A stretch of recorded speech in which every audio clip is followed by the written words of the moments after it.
I know it's a little late in the month to be whipping out a Halloween viewing list, and this isn't even a movie and TV channel to begin with. Inkworks is about playing with watercolor, gouache, and ink. But ever since breaking my non-dominant arm, going through 3 different splints, having surgery, managing my medication, and now undergoing occupational therapy, it might take a while before I get back into the groove. But see, there's this pen set that's been very patiently sitting on the shelf. By the way, to those who sent well wishes, thank you. There have been quite a few lovely comments that I haven't responded to, but please know that your thoughtfulness does not go unnoticed. So the visual presentation is in the form of a list. I used a fountain pen and several fountain pen inks. The pen is from Monteverde, and it's actually a set that includes 3 calligraphy nibs in 1.0, 1.5, and 2.0 millimeter sizes. It's called the Monza ID calligraphy set, and each of the nibs came with its own feed section and ink converter. Yay! Because you might be surprised by how many fountain pens don't come with a converter. The inks used are some of my personal favorites: Rohr and Klingner's Alt Goldgrün, Diamine's Autumn Oak, and Monteverde's Rose Noir. And the paper there is Clairefontaine Triomphe. For this session, I'll tackle something that's currently on my mind. Basically, stuff I like to watch during this spookiest of seasons. Most of these are things I've rewatched many times. Some aren't specifically tied to the holiday, but rather they put me in the mood for it. There's comedy, suspense, adventure, and horror. So here's a list of my favorite things to watch at this time of year. The movies and shows I'm so familiar with, they act like a security blanket that warms and comforts. The Woman in Black from 2012. This was based on the 1983 novel by Susan Hill, which was adapted for British television back in 1989. That earlier film has its fans, and I recall enjoying it on PBS at the time. But in my opinion, this 2020 version has the advantage due to the Hammer treatment. Yes, this was produced by Hammer Film Productions, the British film studio that, during the 50s, 60s, and 70s, made Hammer horror a household phrase and future song title. Because Kate Bush was not singing about home improvement gone wrong.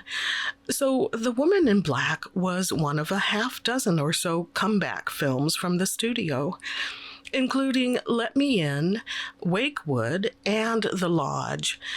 I haven't heard of any projects in the last few years, and I hope that doesn't signify the end of Hammer's resurgence, because I consider all of those to be well-made films. What I love most about The Woman in Black is its atmosphere. Dense with dread and grief, it's both heavy and comforting, which is my favorite type of ghost story. Sure, there were 1 or 2 too many jump scares, but that's a small lapse considering everything it does well. As far as I'm concerned, none of the actors struck a wrong note. They took things seriously with the appropriate gravitas. Yeah, I've watched it maybe 6 times, and I've even attempted to recreate Eel Marsh House on The Sims. So you could say I'm a fan.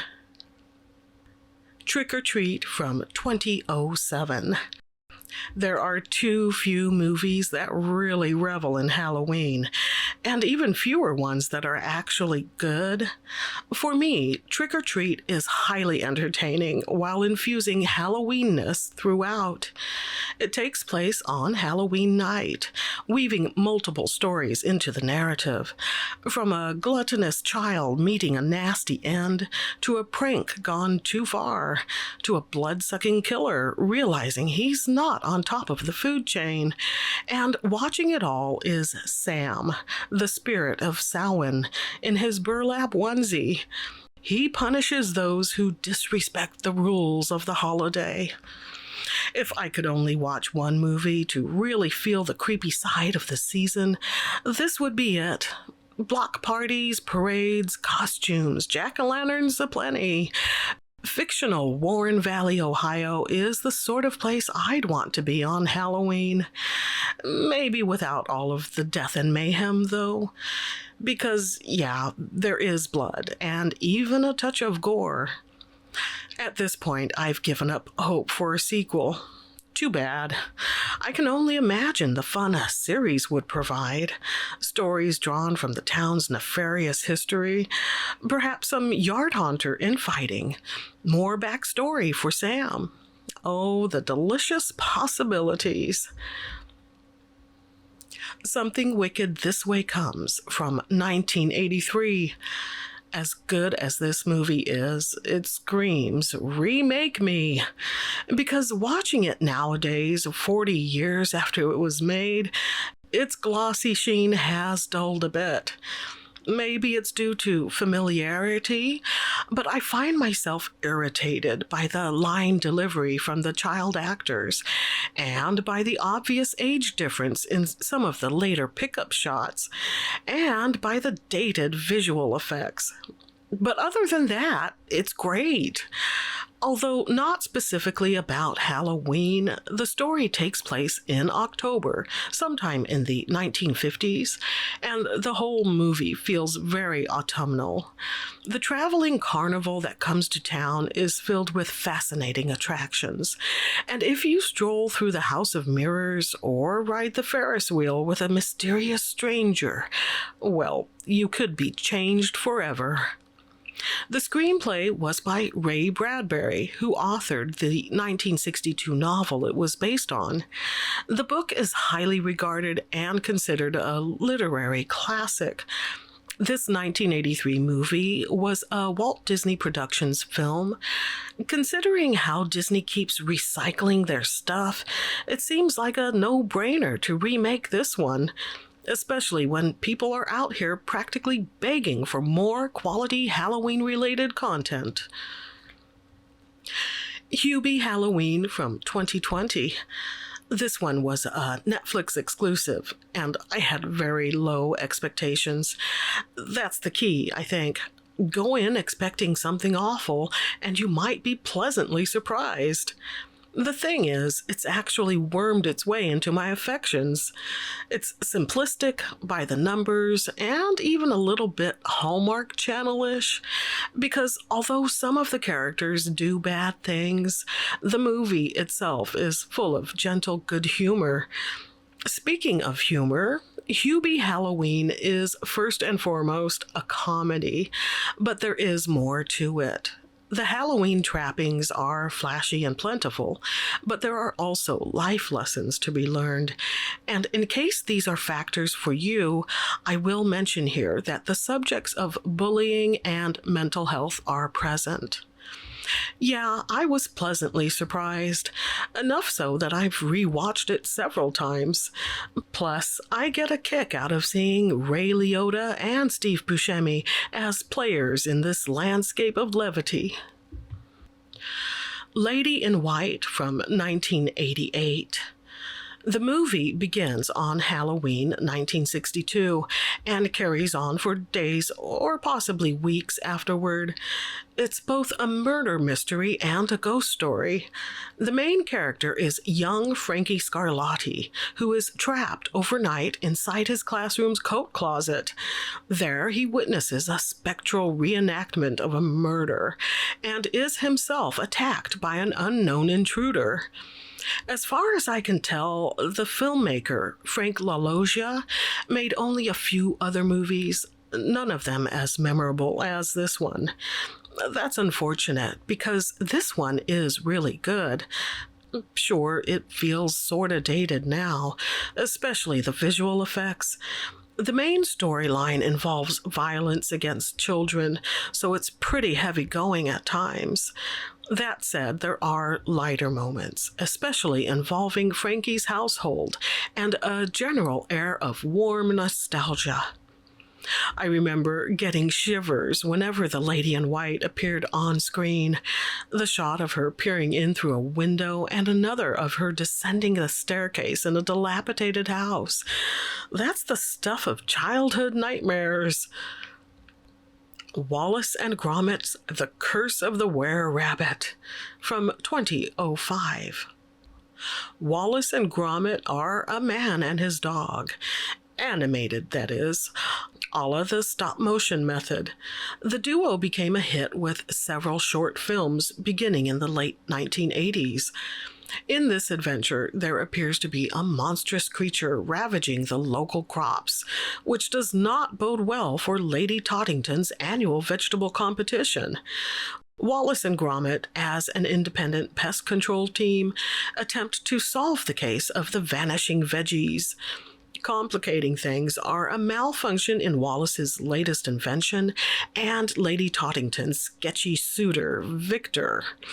It's all quite fun and silly and very, very cozy.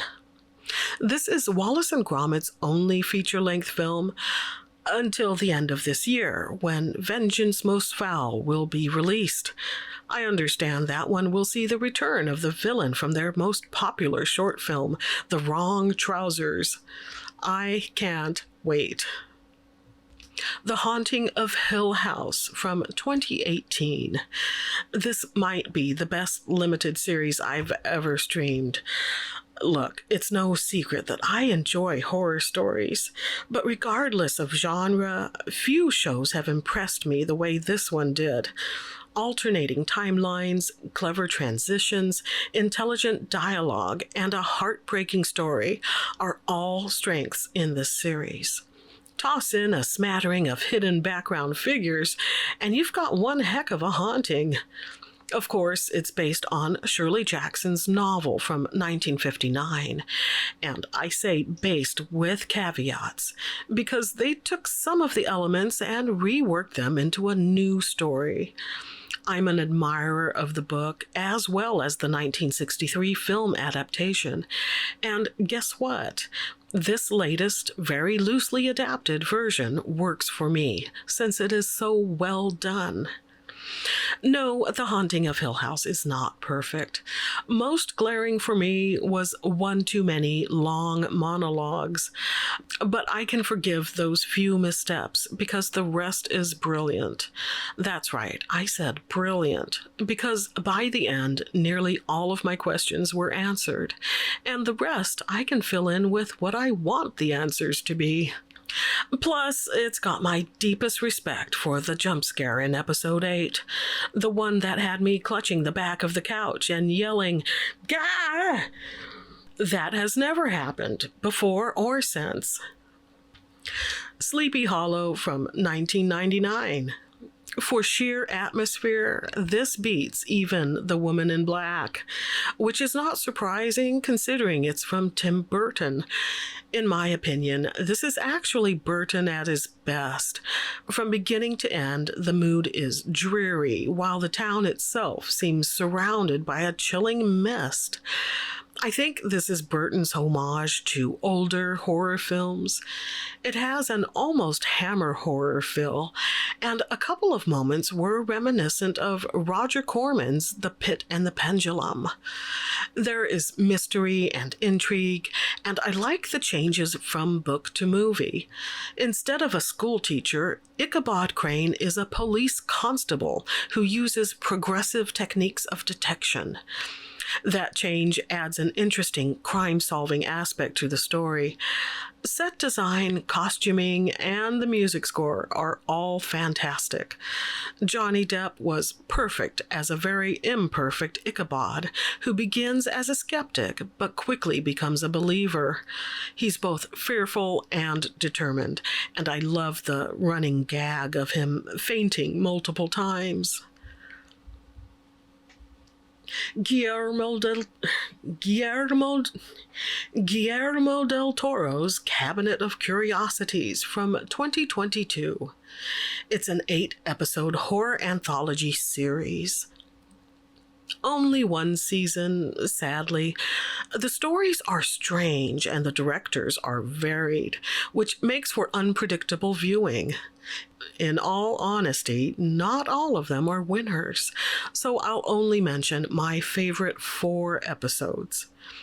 Graveyard Rats is a story first published in the 1936 edition of Weird Tales magazine. I call this one simple but effective because it definitely had me squirming. The autopsy's biggest asset is F. Murray Abraham as the main character, who is tasked with examining a group of corpses. Seriously, he's just fantastic, but there's also the intriguing mystery of how and why those people died. Pickman's Model is another Weird Tales story written by H.P. Lovecraft in the 1920s. I'm not a fan of Lovecraft, but this episode really grabbed me. Maybe because it involves art and artists, or perhaps it's the chilling idea that the horrors Pickman painted were real. The viewing is very stylish in a 70s retro way. There's a long segment of group dialogue. Then there's the viewing itself, which gets out of control, leading to panic and chaos. It's all rather surreal, but in my opinion, in a good way. Over the Garden Wall from 2014. I think of this as a homey work of art. The visual style is whimsical with a sort of vintage color palette. The aesthetic makes the phrase autumnal cozy spring to mind. The story has the feel of a fairy tale, but eventually both reality and fantasy connect to make a satisfying end. And it looks like it won the Emmy Award for Outstanding Animated Program. My first viewing was 6 years ago. I'd never heard of it, but a younger relative queued it up and we watched the whole thing in one sitting. I was not disappointed. In fact, I remember feeling like I'd just experienced something truly special. Kids like it, but attentive adults are rewarded with nuance and deeper meanings. The episodes are short and easily digested, so the total runtime comes to only about 2 hours, and it's so worth it. If you're already an Over the Garden Wall fan, over on Rachel Maxey's channel, she's got a video where she created some costumes inspired by the show. Good gosh, that woman is so creative. Paranorman from 2012. Norman is 11 years old and lives in Blythe Hollow, Massachusetts. Oh, and he speaks with the dead. Yep, it's got ghosts, zombies, and a witch's curse. This stop-motion animated film is a lot of fun. It was produced by Leica Studios, which we can also thank for Corpse Bride, Coraline, and Kubo and the Two Strings. And those are all fabulous films as well. I haven't seen many viewing lists that include this one, and that makes me sad. Admittedly, I nearly gave up as the story didn't really grip me until about the 20-minute mark. Nowadays, it's one of my go-to comfort paranormal movies, with the added bonus that it's kid-friendly. Well, 10 and up, anyway. The American Scream from 2012. It's a documentary that follows several yard haunters and their families in the town of Fairhaven, Massachusetts. From personal motivations to homemade props, there's a lot to unpack here, and it's pretty darned riveting. Victor Barito, in my opinion, is the most passionate, the most driven of all the haunters involved. We get to see the frustrations and setbacks all the way up to Halloween night. I've been hoping for a follow-up film or even one in a different town, telling the stories of other families that embrace and promote home haunting. The American Scream is more than a decade old, but regardless of where any of them are now, it's still a fascinating look at people doing what they love and helping to make Halloween memorable in their communities. Van Helsing from 2004. This one is sentimental because it was the first DVD movie producer Mike and I watched together. There are other reasons to like it, of course. The actors over-emoting and chewing up the scenery, Kate Beckinsale's wig, steampunky devices, a cow in peril, and even after 20 years, it still has my favorite werewolf transformation on film. Stephen Sommers wrote and directed Van Helsing. He also wrote and directed The Mummy about 5 years before that. The Mummy is on my list of top 10 favorite films of all time. Van Helsing is not. But like The Mummy, it's an adventure movie rather than a horror one, and that's fine, because the premise was a gimmick to begin with. Get Universal's classic monsters, Dracula, the Wolfman, and Frankenstein's creature, together, and the story just managed to do that.